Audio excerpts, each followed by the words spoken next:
Welcome to UPSC ocean. So, last క్లాస్‌లో మనం ఆంథ్రోపోలాజికల్ theories గురించి డిస్కస్ చేశాము. సో, ఈరోజు క్లాస్‌లో మనం culture, language and communication the chapter 7 are seventh point in UPSC syllabus దీని గురించి డిస్కస్ చేద్దాము. సో, ఇది ఎక్స్‌ప్లెయిన్ చేసే ముందు I want to tell small story అనమాట. ఇక్కడ రాము అండ్ జాన్ అనే ఇద్దరు పర్సన్స్ ఉన్నారు. వీళ్ళిద్దరి మధ్యన జరిగిన స్టోరీ ఒకటి చూద్దాం. రాము ఇంటికి జాన్ ఫస్ట్ టైమ్ వస్తాడనమాట. రాము వాళ్ళ అమ్మ అంటుంది, జాన్‌ని చూసి చెప్పింది. "రా నాయన భోజనం తినకుండా వెళ్ళకూడదు. తిని వెళ్ళు" అని అడిగితే జాన్ నవ్వుతూ, "oh! No aunty I already ate" అంటాడు. సో, రాము అమ్మకి కోపమొచ్చింది. ఇతను మర్యాద లేకుండా ప్రవర్తిస్తున్నాడు ఏంటి అని చెప్పి. సో, ఇక్కడ ప్రాబ్లమ్ ఏంటంటే కల్చర్. సో, మన బిలీఫ్స్, కస్టమ్స్, వాల్యూస్, హాబిట్స్ అన్నీ కలిసిన జీవన విధానాన్నే మనం ఏమంటాము అంటే కల్చర్ అంటాం.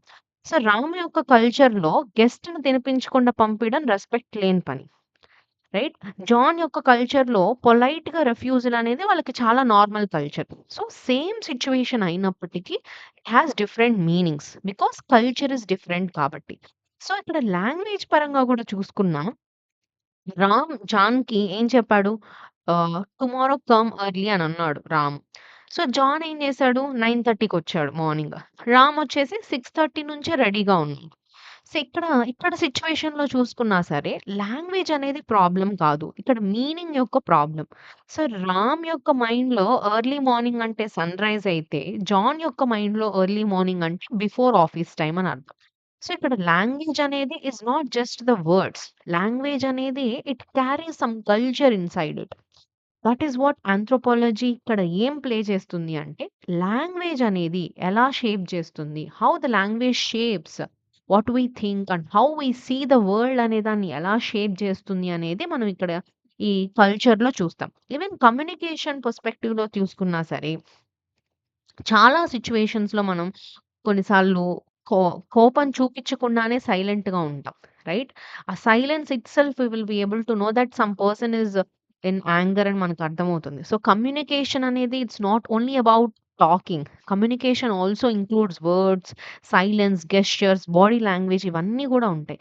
సో, ఈ bigger picture of culture, language, communication ఒకదానితో ఒకటి ఎలా లింక్ అయ్యి, ఈ కల్చర్ అనేది మనకి ఏమి థింక్ జేయాలి అనేది నేర్పిస్తే, లాంగ్వేజ్ అనేది దాన్ని ఎలా ఎక్స్‌ప్రెస్ చేయాలి, కమ్యూనికేషన్ అనేది అది ఇద్దరి మధ్య ఎలా ట్రాన్స్‌ఫర్ చేయాలి అనేదాన్ని నేర్పిస్తుంది. సో, దీని మధ్య ఉన్న కనెక్షన్‌ని, ఇంటర్ కనెక్షన్‌ని ఈ ఆంథ్రోపాలజిస్ట్ ఎలా చూసారు, ఎలా నేర్చుకున్నారు, ఎలా అర్థం చేసుకున్నారు అనేది ఈరోజు కాన్సెప్ట్.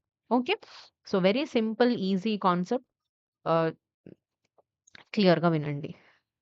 సో, ఫస్ట్ వచ్చేసి లాంగ్వేజ్ అంటే ఏంటో చూద్దాం. సో, లాంగ్వేజ్ అంటే మనం రోజు వారి జీవితాన్నే ఇమాజిన్ జేసుకోండి. మనం మాట్లాడే ఒకవేళ పదాలు లేకపోతే, మనం చూపిచ్చే వర్డ్స్ కానీ, భావాలు గానీ, ఇవన్నీ లేకపోతే మన లైఫ్ అనేది ఎలా ఉంటుంది? So, thought is where the concept of language comes. Right? So, ఇక్కడ లాంగ్వేజ్ అంటే ఏదో ఒక డిక్షనరీ డెఫినిషన్ పర్స్పెక్టివ్ కాదు. సో, లాంగ్వేజ్ అనేది ఒక it is system of accepted symbols. ఈ యాక్సెప్టెడ్ సింబల్స్ అంటే మనం వాడే స్పోకెన్ వర్డ్స్ అవ్వచ్చు, రిటన్ వర్డ్స్ కానీ, తలూపడం, చెయ్యి చూపిచ్చడం, ఫేషియల్ ఎక్స్‌ప్రెషన్స్ ఇవన్నీ గూడా both verbal and non verbal 2 కూడా లాంగ్వేజ్‌లో వస్తాయి. సపోజ్ మీరు బస్ స్టాప్‌లో ఉన్నారు. బస్సొస్తుందా అని అడగడానికి మనం బస్సొచ్చిందా అని అడగొచ్చు, సైగలు చేసి అడగొచ్చు, బోర్డ్ మీద చదవచ్చు. ఇవన్నీ గూడా లాంగ్వేజ్‌లో ఫార్మ్సే. ఈవెన్ సైలెన్స్‌గా ఉండడం కూడా లాంగ్వేజ్‌లో పార్టే. This is what languages. Why do we need a language? మరి మనకి లాంగ్వేజ్ ఎందుకు కావాలి means it enables social group to communicate. మాట్లాడడానికి, ఐడియాస్ షేర్ చేయడానికి, ఫీలింగ్స్ ఎక్స్‌ప్రెస్ చేయడానికి, రూల్స్ ఎక్స్‌ప్లెయిన్ చేయడానికి, నాలెడ్జ్ ట్రాన్స్‌ఫర్ చేయడానికి. ఒక ఫ్యామిలీ గాని, ఒక విలేజ్ గాని, ఒక సొసైటీ గాని, ఒక నేషన్ గాని అన్నీ గూడా లాంగ్వేజ్ లేకుండా ఒక సోషల్ గ్రూప్ అనేదే ఎగ్జిస్ట్ అవ్వదు. సో, ఇప్పటివరకు మనం నేర్చుకున్న సోషియో కల్చరల్ పర్స్పెక్టివ్స్‌లో డిఫరెంట్ ఇన్‌స్టిట్యూషన్స్ గురించి, డిఫరెంట్ థియరీస్ గురించి నేర్చుకున్నాం. ఈ ఆల్ కాన్సెప్ట్స్ అన్నీ గూడా ఎగ్జిస్ట్ అవ్వడానికి one of the main pillar here is language. Okay. So, language అనేది ఒక ఇండివిడ్యువల్ ప్రాపర్టీ గాదు. నేనిది చేశానంటే నేనిది మాట్లాడాను. ఇది లాంగ్వేజ్ అంటే కాదు. Everybody should accept. సోషల్లీ ఒక యాక్సెప్టెడ్ సిస్టమ్‌నే లాంగ్వేజ్ అంటాం. మనిషి తనంతట తాను లాంగ్వేజ్ క్రియేట్ చేయలేడు. అది సోషల్లీ యాక్సెప్ట్ చేస్తేనే అది లాంగ్వేజ్ అవుతుంది. So, language is an accepted symbols which contains both verbal and non verbal communication which has some shared meaning which has some social communication. That is what is called as a language. So, ఇక్కడ లాంగ్వేజ్‌లో ఉన్న different perspectives చూద్దాం. ఈ language అనేది అసలెలా work అవుతుంది అనే దాని మీద ఆంథ్రోపాలజిస్ట్ 3 డిఫరెంట్ యాంగిల్స్ ఇచ్చారన్నమాట. Structural, functional and interactional perspective. Structural పర్స్‌పెక్టివ్‌లో ఏంటంటే సపోజ్ మీరు ఇల్లు కడుతున్నారు. ఇల్లు ఉండాలంటే ఏం గావాలి? మనకి బ్రిక్స్ కావాలి, సిమెంట్ కావాలి, పిల్లర్స్ కావాలి, రూమ్స్ కావాలి రైట్? సో, లాంగ్వేజ్ కూడా అలానే. ఒక లాంగ్వేజ్ యొక్క స్ట్రక్చర్‌లో ఇట్ హాస్ ఒక లాంగ్వేజ్ కూడా ఒక సిస్టమే. అది వర్క్ అవ్వాలి అంటే దాంట్లో phonetics like sounds, grammatical units, చిన్న చిన్న వర్డ్స్, లెటర్స్ దాని నుంచి ఫ్రేజెస్, క్లాసెస్, సెంటెన్స్ బిల్డ్ అవ్వాలి. So, that is how language has some grammar. ఆ స్ట్రక్చర్ అనేది లేకపోతే వర్డ్స్ అనేవి రాండమ్‌గా ఉంటే దానికొక మీనింగ్ అనేది ఉండదు. So, here the grammar is the language యొక్క బ్యాక్‌బోన్. అండ్ నెక్స్ట్ వచ్చేసి ఫంక్షనల్ పర్స్‌పెక్టివ్. లాంగ్వేజ్ అనేది కేవలం ఒక గ్రామటికల్లీ చెప్పే విధమే కాదు. లాంగ్వేజ్‌కి ఒక మీనింగ్ ఉంది. ఒక ఫంక్షన్ ఉంది. లైక్ మీరు ఫర్ ఎగ్జాంపుల్ ఒక సిట్యుయేషన్ ఇమాజిన్ చేయండి. మీరు బైక్ లేదా కార్ యూజ్ చేస్తున్నారు.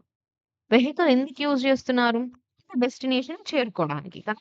సో, లాంగ్వేజ్ గూడా అంతే. ఒక వెహికల్ లాగా. ఒక ఫంక్షనల్ పర్స్‌పెక్టివ్ ఉంటుంది. సో, లాంగ్వేజ్ అనేది కమ్యూనికేషన్ కోసం. ఒక మెసేజ్ పాస్ చేయడానికి, ఐడియాస్ షేర్ చేయడానికి, ఇన్‌స్ట్రక్షన్స్ ఇవ్వడానికి, లేదా ఒక ఎమోషన్‌ని ఎక్స్‌ప్రెస్ చేయడానికి యూజ్ అవుతుంది. సో, ఒకవేళ ఆ గ్రామర్ అనేది పర్ఫెక్ట్‌గా ఉంటే మెసేజ్ ఒకవేళ ఆ గ్రామర్ పర్ఫెక్ట్ అయినా గానీ, మెసేజ్ రీచ్ కాకపోతే లాంగ్వేజ్ అనేది ఫెయిల్ అవుతుంది. ఇందాక స్ట్రక్చరల్ పర్స్‌పెక్టివ్‌లో లాంగ్వేజ్ గ్రామర్ పర్ఫెక్ట్‌గున్నా, ఆ మెసేజ్ అనేది రీచ్ కాకపోతే కమ్యూనికేషన్ లేకపోతే the very ah, need or function of the language అనేది కోల్పోతాం. రైట్? నెక్స్ట్ వచ్చేసి ఇంటరాక్టివ్ పర్స్‌పెక్టివ్‌లో చూస్తే ఇది సొసైటల్ యాంగిల్‌లో లాంగ్వేజ్‌ని చూస్తాం. మనకి లాంగ్వేజ్ అసలు ఎందుకు అవసరం అనేది ఒక ఇన్ఫర్మేషన్ కోసం మాత్రమే కాదు. ఒక ఇంటరాక్షనల్ పర్స్‌పెక్టివ్‌లో చెప్తుంది. లాంగ్వేజ్ అనేది కొన్ని రిలేషన్‌షిప్స్‌ని బిల్డ్ చేస్తుంది. లైక్ గ్రీట్ చేయడానికి, రెస్పెక్ట్, బాండింగ్ లైక్ ప్రొటెస్ట్ చేయడానికి, చేంజెస్. సో, లాంగ్వేజ్ ద్వారా ఫ్రెండ్‌షిప్స్ అనేవి బిల్డ్ అవుతాయి. పవర్ రిలేషన్స్ క్రియేట్ అవుతాయి. సొసైటీ అనేది ట్రాన్స్‌ఫార్మ్ అవుతుంది. So, the language is like social glue అని ఈ 3 పర్స్‌పెక్టివ్స్‌లో ఆంథ్రోపాలజిస్ట్ ఎక్స్‌ప్లెయిన్ చేయడం జరిగింది. సో, నెక్స్ట్ వచ్చేసి what are the characteristics of language. ఈ లాంగ్వేజ్ మనం సింపుల్‌గా మాట్లాడే ఒక మాటలు మాత్రమే కాదు. ఇదొక లివింగ్ సిస్టమ్ అని గూడా మనం చెప్పొచ్చు. దీంట్లో కొన్ని ఇంపార్టెంట్ క్యారెక్టరిస్టిక్స్ కనుక చూసుకుంటే, it is a system of structurally related elements. ఒక లాంగ్వేజ్ అనేది ఒక మిషన్ లాగా ఊహించుకోండి. అందులో మనకి సౌండ్స్, వర్డ్స్, సెంటెన్సెస్ అన్నీ ఉండాలి. అన్నీ ఉంటేనే కరెక్ట్‌గా మిషన్ అనేది వర్క్ అవుతుంది. సో, లాంగ్వేజ్ గూడా అంతే. It should have a structure. ఆ స్ట్రక్చర్ ఉంటేనే వర్క్ అవుతుంది. That is what structurally related. Next వచ్చేసి it it it is a dynamic in nature. Language అనేది డైనమిక్. ఒక టైమ్‌తో పాటు అది చేంజ్ అవుతూ ఉంటుంది. సపోజ్ వరల్డ్ ఇంగ్లీష్‌లో "హో" అని యూజ్ చేసేవాళ్ళు. ఇప్పుడు ప్రెజెంట్ మనం యూ అనే వర్డ్‌కి ఒకప్పుడు ఇట్ హాస్ తో. But with the time the language is dynamic. It has changed. తో కాస్త యూగా మారింది. సో, వర్డ్స్ అనేవి చేంజ్ అవుతాయి. మీనింగ్ ఒస్తాయి. చేంజెస్, యూసేజ్ ఇవన్నీ గూడా మనం చూడొచ్చు. రీసెంట్ టైమ్స్‌లో సీయింగ్ ఆహ్, జెన్‌జీ యొక్క కొన్ని వర్డ్స్ యూజ్ చేసిన వర్డ్స్ యొక్క మీనింగ్స్ ఏంటి అని చెప్పేసి even the sentences is becoming words are becoming very short. It has some different meanings మనం చూస్తున్నాం. GOAT, greatest of all the time. Everything ఆ చేంజెస్ అనేవి యాక్చువల్ గోట్ మీనింగ్ ఏంటి? ప్రెజెంట్ యూజ్ చేస్తున్న గోట్ మీనింగ్ ఏంటి? Language has it is in the dynamic nature. It is always evolving అన్నది one of the characteristic. Next వచ్చేసి language has some regional variations. ఇది ఒకే పదాన్ని మనం మన తెలుగులోనే చూడండి. ఒక్కొక్క ప్రాంతంలో ఒక్కొక్క విధంగా మాట్లాడతాం. రాయలసీమలో ఒకలా, తెలంగాణలో ఒకలాగా, కోస్తాంధ్రాలో ఒకలాగా. It has same word within different same meaning ఉన్న వర్డ్స్‌ని మనం డిఫరెంట్‌గా యూజ్ చేయడం. రీజనల్ ఇన్‌ఫ్లూయెన్స్ అనేది మనం చూడొచ్చు. నెక్స్ట్ వచ్చేసి సోషల్ వేరియేషన్ గనక చూస్తే సొసైటీలో మన ఎల్డర్స్‌తో, ఫ్రెండ్స్‌తో ఒకేలా మాట్లాడతామా? లేదు గదా! పెద్దవాళ్ళతో మాట్లాడినప్పుడు విల్ టాక్ మీరు. మనతో పాటు వాళ్ళు చిన్నవాళ్ళైనప్పుడు నువ్వు అని సంబోధిస్తాం. Right? So, there are some formal and informal words based on the caste, class, age, occupation, కమ్యూనిటీని బట్టి గూడా సొసైటీలో లాంగ్వేజ్ యొక్క వేరియేషన్స్ ఉంటాయి. ఈవెన్ ఇండివిడ్యువల్ వేరియేషన్ గూడా మనం చూడొచ్చు. ఫర్ ఎగ్జాంపుల్ మీ ఫ్రెండ్ సర్కిల్‌లో ఏదో ఒక పర్సన్ ఉంటారు. ఒక పర్టిక్యులర్ వర్డ్ పద్దాలు రిపీట్ చేస్తూ ఉంటారు. లేదా వాళ్ళకొక పర్టిక్యులర్ యూనిక్ అసెంట్ అనేది ఉంటుంది. ఒక ఓన్ స్టైల్ అనేది ఉంటుంది. Again there is an individual variations చూడొచ్చు. Even the symbolic nature of language. ఇక్కడ word is equal to object. Tree అనే వర్డ్ చెట్టు అని ఒక సింబల్‌తో కూడా రిప్రజెంట్ చేయొచ్చు. Right? So, symbol also have some language. Not only the words language, symbols also represents the language. So, these are the different characteristics of language. Language అనేది it's not just words. మన time, place, society, individuality అన్నీ కూడా ఈ language మీద depend అయి ఉంటాయి. So, next వచ్చేసి అసలు ఈ లాంగ్వేజ్ అనేది ఎలా ఒరిజిన్ అయింది అనే దాని మీద డిఫరెంట్ థియరీస్ అనేవి మనకి ఉన్నాయి. ఆ డిఫరెంట్ థియరీస్‌ని మనం చూద్దాం. ఒక చిన్న బేబీ పుట్టిన బేబీకి ఏం గ్రామర్ వచ్చు, ఏం లాంగ్వేజ్ వచ్చు, ఏ స్కూల్‌కెళ్లారు, ఏ టీచర్ దగ్గర నేర్చుకున్నారు, లేదు గదా! కానీ హి యూజ్డ్ టు స్పీక్ అమ్మ, నాన్న ఇట్లా మాట్లాడుతూ ఉంటుంది. సో, లాంగ్వేజ్ అనేది అసలు పుట్టిన దగ్గర నుంచి ఎలా ఫార్మ్ అవుతుంది అనే దాని మీద ఈ ఆంథ్రోపాలజిస్ట్ డిఫరెంట్ థియరీస్ ఇవ్వడం జరిగింది.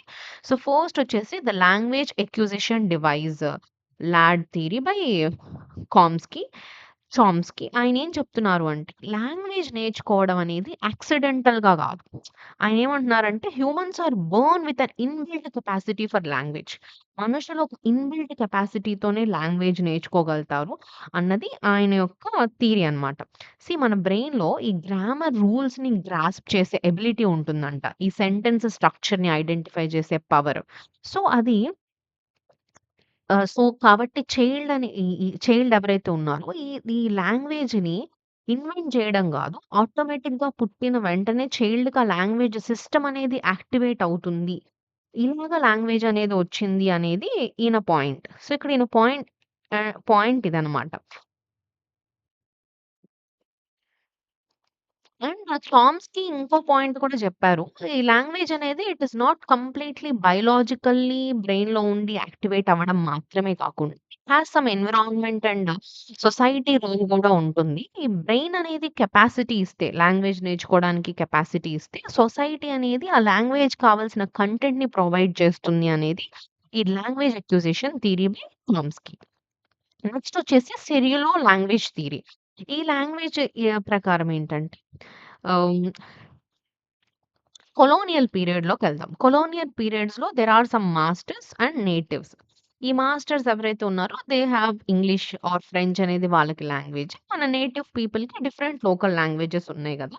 సో, ఇప్పుడు వీళ్ళిద్దరు మాట్లాడుకోవడానికి కమ్యూనికేషన్ ప్రాబ్లమ్ వచ్చింది. సో, ఈ కమ్యూనికేషన్ ప్రాబ్లమ్‌ని సాల్వ్ చేయడానికి ఒక సింప్లిఫైడ్ లాంగ్వేజ్ ఈ ఇద్దరి మధ్య వీళ్ళది ప్యూర్ ఇంగ్లీష్, ప్యూర్ మనది తెలుగు అనుకుందాం. బ్రిటిషర్స్ వాళ్ళ మధ్య. సో, వీళ్ళిద్దరి మధ్య కమ్యూనికేషన్ సింప్లిఫై చేయడానికి మధ్యలో ఎమర్జ్ అయిన లాంగ్వేజ్‌నే పిడిగన్ లాంగ్వేజ్ అంటున్నారు.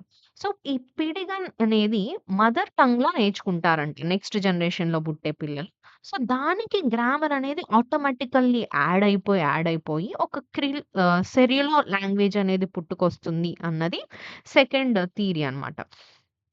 So, this is new structured grammar అని చెప్పొచ్చు. దీన్ని డెరెక్ బిక్రన్ ఈయన ఏమంటున్నారు అంటే, చిల్డ్రన్ అనే వాళ్ళు ఎవరైతే ఉన్నారో they brings universal grammar from the birth. And ఆ గ్రామర్ ఏదైతే ఉందో it surfaces clearly in the carrier language. So, language యొక్క స్ట్రక్చర్ అనేది ఇన్‌హెరిట్ అవుతుంది. It is not just copied from the society అన్నది ద సెరియోల్ లాంగ్వేజ్ థియరీ ప్రకారం. So, next వచ్చేసి ఇంకొన్ని థియరీస్ చూద్దాం. Children's acquisition of language. So, language అనేది ఎలా మొదలైంది? హ్యూమన్స్ ఎలా మాట్లాడారు అనే దానికి ఫస్ట్ ఒక బేబీని అబ్జర్వ్ చేస్తే ఇండియాలో పుట్టిన బేబీ అయినా, ఆఫ్రికాలో పుట్టిన బేబీ అయినా, యూరోప్‌లో పుట్టిన బేబీ అయినా, కల్చర్ వేరైనా, లాంగ్వేజ్ వేరైనా సరే, ఫస్ట్ వాళ్ళందరూ యూజ్ చేసే సౌండ్స్ మ, మ, బ, బ, ద, రైట్? ఈ కీ అబ్జర్వేషన్స్‌ని అబ్జర్వ్ చేసి, ఈ ఎర్లీ స్పీచ్ ప్యాటర్న్స్ అనేవి అక్రాస్ ద కల్చర్స్ అనేవి సిమిలర్‌గా ఉన్నాయి. అండ్ బేబీ యొక్క గ్రామర్ బుక్ లేకుండానే అందరూ కూడా సిమిలర్ స్టేజ్ నుంచే ఫాలో అవుతారు. సో, అనేది ఆంథ్రోపాలజీ యొక్క ఇనీషియల్ లాంగ్వేజ్ అనేది ఇలా ఫార్మ్ అయిందని one of the theory is children's acquisition language theory. See child language development అనేది it gives some insights into the origin of the language. Means language అనేది ఒక biological roots ఉండొచ్చు అన్నది child's acquisition theory. ఇంకొక theory is limitation hypothesis theory. ఈ theory ప్రకారం ఇప్పుడు primitive humans యొక్క లైఫ్‌ని ఇమాజిన్ చేసుకుంటే, వాళ్ళు యానిమల్స్‌ని, ట్రీస్‌ని, ఫైర్, వాటర్ ఇలా చాలా థింగ్స్‌ని చూస్తారు కదా! They identify these objects. ఈ ఆబ్జెక్ట్స్‌ని ఐడెంటిఫై చేసి, దానికి ఒక్కొక్క దానికి they started using language. They started naming objects. ఆబ్జెక్ట్స్‌కి నేమింగ్ ఇచ్చారు. ఎలా నేమింగ్ ఇచ్చారు? Based on the sounds. వాళ్ళు చూసిన ఆ రికగ్నైజబుల్ సౌండ్స్ నుంచి. ఇప్పుడు చైనీస్‌లో డాగ్‌ని ఉ, ఉ, ఉ, డబ్ల్యూయు అని ఆర్ బేబీ యొక్క గెస్చర్స్‌ని బట్టి టాటా, టాటా, బాయ్ బాయ్ అని ఇట్లా సౌండ్స్‌ని బట్టి, గెస్చర్స్‌ని బట్టి ఇనీషియల్లీ లాంగ్వేజ్ అనేది క్రియేట్ అయింది అన్నది ఇదొక థియరీ. అండ్ లాంగ్వేజ్ అనేది చాలా లిమిటెడ్‌గా ఉన్నప్పటికీ లేటర్ ఆన్ అది ఎవాల్వ్ అవుతూ వచ్చింది అన్నది లిమిటేషన్ హైపోథెసిస్ థియరీ. నెక్స్ట్ వచ్చేసి డ్రెసెల్లీ హైపోథెసిస్. దీని ప్రకారం ఈ సర్వైవల్ సిట్యుయేషన్ ఒకటి ఇమాజిన్ చేసుకోండి. ఫారెస్ట్‌లో హ్యూమన్స్ నివసిస్తున్నారు. సడెన్‌గా డేంజర్ వచ్చిందనుకోండి. వాళ్ళు స్లోగా టాక్ చేస్తారా? లేదంటే గ్రామర్, సెంటెన్స్ ఇవన్నీ ఆలోచిస్తారా? లేదంటే వెంటనే ఒక వార్నింగ్ సౌండ్ అరుస్తారా? There is a warning sound immediately right? So, ఈ లాంగ్వేజ్ అనేది ఈ వార్నింగ్ సిగ్నల్స్ నుంచి ఎవాల్వ్ అయింది అన్నది ఈ డ్రెసెల్లీ hypothesis theory. Like danger cry, alert sounds, ఫియర్‌ని ఎక్స్‌ప్రెస్ చేసే సింబల్స్ రైట్? సో, ఆ ఫస్ట్ లాంగ్వేజ్ అనేది ఆ సిగ్నల్స్ నుంచి, సెంటెన్సెస్ నుంచి కాదు. సిగ్నల్స్ నుంచి లాంగ్వేజ్ అనేది ఫార్మ్ అయిందనేది డ్రెసెల్లీ hypothesis theory. So, children's acquisition థియరీలో ఏంటంటే లాంగ్వేజ్ ప్యాటర్న్ అనేది యూనివర్సల్‌గా ఉంటుంది అని. లిమిటేషన్ హైపోథెసిస్ థియరీలో లాంగ్వేజ్ అనేది it starts by naming the by naming the objects అని చెప్పారు. అండ్ డ్రెసెల్లీ హైపోథెసిస్ థియరీ ప్రకారం the language is started with the warning symbols. అన్నీ గూడా all the theories whatever you see right now regarding the language trying to explain the early stages of the language evolution. Early స్టేజెస్‌లో ఈ language అనేది ఎలా evolve అయిందన్నది explain చేయడానికి help చేస్తున్నాయి. Okay. Next వచ్చేసి verbal communication. C language అనేది it has 2 things verbal, non verbal communication. So, verbal communications like మన everyday లైఫ్‌లో మనం ఎక్కువగా వాడే కమ్యూనికేషన్ టాకింగ్, స్పీకింగ్, రైటింగ్ వీటినే మనం వెర్బల్ కమ్యూనికేషన్ అంటాం. ఓరల్‌గా మాట్లాడేది. మాటలతో మాట్లాడి ఐడియాస్‌ని షేర్ చేసేది. ఇప్పుడు మీరు చూస్తున్న వీడియో, నేను చెప్తున్న లెక్చర్ అవ్వచ్చు, ఫోన్ కాల్ అవ్వచ్చు, debate or conversation with the friend ఇవన్నీ మనం యూజ్ చేసే words. These are verbal communication. It also includes writing, sign language గూడా ఇక్కడ ఇంపార్టెంట్ క్లాసిఫికేషన్ ఉంది. వెర్బల్ కమ్యూనికేషన్‌లో కేవలం స్పోకెన్ వర్డ్స్ మాత్రమే కాకుండా writing parts, letters, books, messages, sign languages ఇవన్నీ గూడా యాడ్ అవుతాయి. బికాజ్ ఇవన్నీ గూడా లాంగ్వేజ్ యొక్క సింబల్స్‌ని యూజ్ చేసుకుంటున్నాయి. Not only the sounds symbols and సైన్స్‌ని గూడా మనం ఎక్స్‌ప్రెస్ చేస్తాము. And there are some paralinguistic and kinetic elements in the language. Like ఇప్పుడు మీరు ఇది చెప్పండి. ఐ యామ్ ఫైన్ అని చెప్పి. I am fine. రైట్? ఈ ఐ యామ్ ఫైన్ అనే ఈ సెంటెన్స్ మనం డిఫరెంట్ వేస్‌లో చెప్పొచ్చు. హ్యాపీ టోన్‌లో ఐ యామ్ ఫైన్ అని చెప్పొచ్చు. యాంగ్రీ టోన్‌లో ఐ యామ్ ఫైన్. సార్కాస్టిక్ టోన్‌లో ఐ యామ్ ఫైన్. సో, ఇదే సెంటెన్స్‌ని మనం హ్యాపీగా ఒకలా, యాంగ్రీగా ఒకలా, సార్కాస్టిక్ టోన్‌లో 3 డిఫరెంట్ ఫార్మ్స్‌లో చెప్తాం. Right? So, these are the paralinguistic elements. ఆ టోన్ బట్టి, పిచ్‌ని బట్టి, స్పీడ్ అండ్ పాజ్‌ని బట్టి డిఫరెంట్ టైప్స్‌లో ఉంటాయి. Even the kinetic elements like head nod చేస్తాం. సరే అని తలూపుతాం. హ్యాండ్ మూవ్‌మెంట్స్, ఫేషియల్ ఎక్స్‌ప్రెషన్స్ వీటిని మనం కైనెటిక్ ఎలిమెంట్స్ అంటాం. రైట్? సో, ఈ వెర్బల్ కమ్యూనికేషన్ అంటే it's not only the spoken words మాత్రమే కాకుండా how you say your body language, your sign language, your writing కూడా యాడ్ అవుతుంది. So, these are called verbal communications. So, next వచ్చేసి non verbal communications. Non verbal communications like ఇప్పుడు suppose ఒక చిన్న situation చూద్దాం. So, teacher క్లాస్‌లోకొచ్చి ఏం మాట్లాడకుండా సైలెంట్‌గా ఉందనుకుందాం. సో, టీచర్ ఏం మాట్లాడలేదు. సైలెంట్‌గా ఉంది. బట్ అందరు స్టూడెంట్స్ కూడా సైలెంట్ అయిపోయారు. But everything got communicated. అక్కడే కమ్యూనికేట్ అయిపోయింది. టీచర్ యాంగ్రీగా ఉంది ఆర్ సంథింగ్ చిల్డ్రన్ ఏదో చేశారు అని చెప్పి right. So that silence is also a kind of communication. That is what is called as non verbal communication. So communication without words. ఇక్కడ ఏ సెంటెన్స్, గ్రామర్, లాంగ్వేజ్, ఏ ఫేషియల్ ఎక్స్‌ప్రెషన్స్ లేదు. But the silence, look, silence, smile, staring or even the touch, ఇవి కూడా a communication will speak, right? So the non verbal communication మేజర్‌గా ఈ 5 senses ద్వారా work అవుతుంది. Like sight, eye, body language or facial expression, through smell, through touch, through sound, through taste also the language can be communicated. ఇక్కడ words లేకపోయినా సరే the sense, ఈ senses ఏవైతే ఉన్నాయో it creates some meaning. Like gestures, by touching, body language, through eye contact, even through facial expressions. So even without speaking a single word, we will be able to communicate. So these are some non-verbal communications. Anthropological insight కనుక ఇక్కడ చూసుకుంటే ఈ non verbal communication అనేది this is the older spoken language and it is universal across the cultures అని చెప్తున్నారు. ఒక baby smiles before speaking and ఇది universal. ఏ బేబీ ఈ వరల్డ్‌లో ఎక్కడున్నా సరే that smiling is a universal language. This is older than the language what you are speaking, right? So these are some of the non verbal communications which are mostly biologically rooted. Okay. మరి ఇవన్నీ ఎందుకు ఆంథ్రోపాలజీలో నేర్చుకోవాలి? ఎందుకు ఇవన్నీ ఆంథ్రోపాలజీలో తెలుసుకోవాలి అంటే when you are studying different societies చదువుతున్నప్పుడు వ్ వి షుడ్ సీ మనం మాట్లాడేది ఒకటి అయ్యుండొచ్చు. Maybe the body language, ah, maybe the words you say, the writings, everything అనేది మేబీ నిజం, అబద్ధమైనా చెప్పొచ్చు కానీ your body, your face, your silence ఏవైతే ఉన్నాయో they always speaks truth. This is something universal and biological language across the cultures. కాబట్టి so when you are studying different societies చదువుతున్నప్పుడు ఆ పర్స్పెక్టివ్ ఆఫ్ సొసైటీ, ఆ కల్చర్ ఇవన్నీ చదువుతున్నప్పుడు ఆ human యొక్క ఎవల్యూషన్, ఈ థింగ్స్ అన్నీ మనం నేర్చుకుంటున్నప్పుడు you have to see the language, you have to see every perspective, understanding things holistically అర్థం చేసుకోవడానికి డిఫరెంట్ పర్స్పెక్టివ్స్‌ని మన ముందు తీసి పెట్టడానికి communication is very important, right? So next వచ్చేసి the different types of languages like again మనం నేర్చుకుంది. కైనెసిస్, లైక్ బాడీ మూవ్‌మెంట్స్‌ని బట్టి posture, facial expression, hand gestures, like and para languages like laugh, giggling, grunt, sigh, ఇవన్నీ గూడా. Like emotions voice, sounds ద్వారా ఎమోషన్స్‌ని express చేయడం.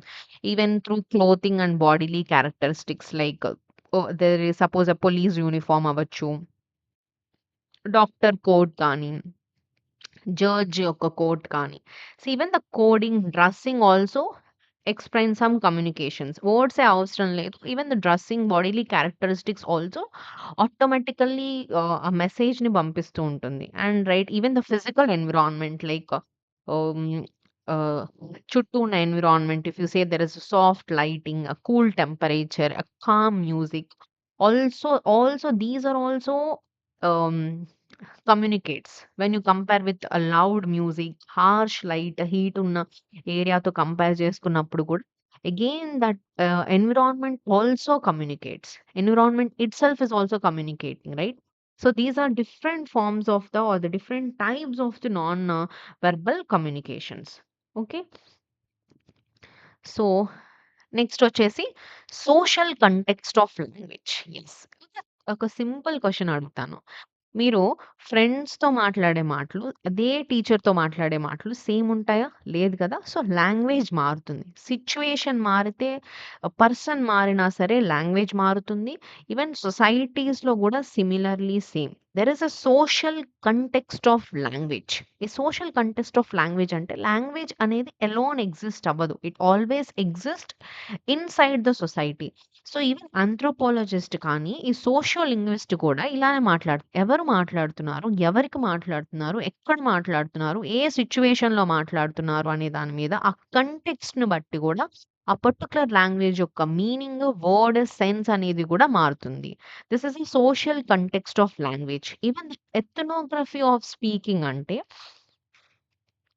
This is a special approach of ethnography of speaking. ఇది socio లింగ్విస్టిక్‌లో develop అయింది. లైక్ ఇది how people speak, when they stay silent, what is polite, what is rude, ఇవన్నీ గూడా కల్చరల్ స్పెసిఫిక్. కల్చర్‌కి స్పెసిఫిక్‌గా ఉంటది అనేది this is a kind of ఈ పర్స్పెక్టివ్‌లో చదివే ఒక kind of ethnography of speaking or social context of speaking అని గూడా మనం చెప్పొచ్చు. So, this is hmm. Social context. Some more examples like పెద్దవాళ్ళతో మాట్లాడుతున్నప్పుడు మీరు అంటాం. నువ్వు అంటాం. ఈవెన్ ఆహ్, ఫార్మల్ లాంగ్వేజెస్ ఉంటాయి. మనం ఒక కోర్ట్, జడ్జెస్ ఇట్లా వెళ్ళినప్పుడు you see a formal language, ఒక రెస్పెక్ట్‌ఫుల్ లాంగ్వేజెస్‌ని మనం చూస్తాం. ఇవన్నీ గూడా మనకి ఇట్ స్పీక్స్ ఎ లాట్. ఈ ఇవన్నీ గూడా ఒక కల్చర్‌ని చాలా ఎక్కువగా చూపిస్తుంది. This is the speech, the way it speech, the dress, the colour, the food, the way you make everything speaks. Everything is culturally పార్టెంట్.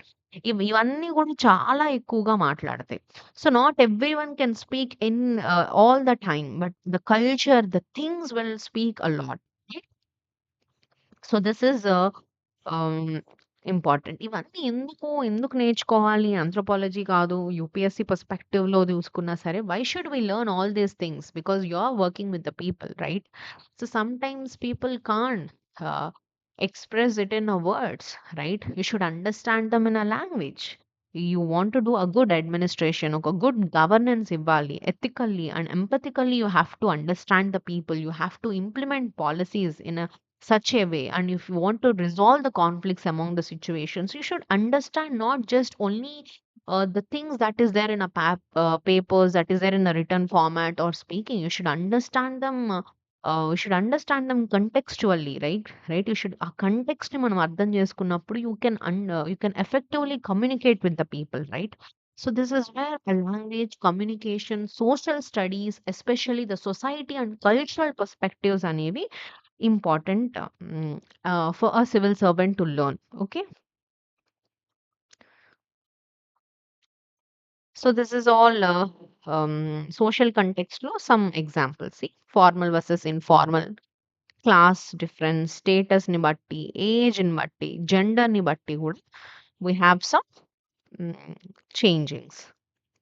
So finally, when you want to say a language, how language forms culture, how language is important for communication ante, the whole topic is very simple, but language is such a complex, dynamic and symbolic, which helps you to communicate, which is representing the culture, which is able to interpret the culture, explain చేయడానికి కానీ అన్ని విధాల language అనేది important. దీంట్లో మనం కొన్ని theories చూసాము.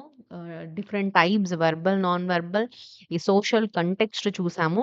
So, all these things are very important as a UPSC civil servant to understand the society, to understand the culture, to done efficient administration and governance అన్ని పర్స్పెక్టివ్స్‌లో important. So, this is why this chapter has been included. So, very చిన్న chapter and basic thing. Hope మీకు concept క్లియర్‌గా అర్థమైందనుకుంటున్నాను. Anything ఏమైనా doubts ఉంటే comment చేయండి. So, thank you for watching and happy learning.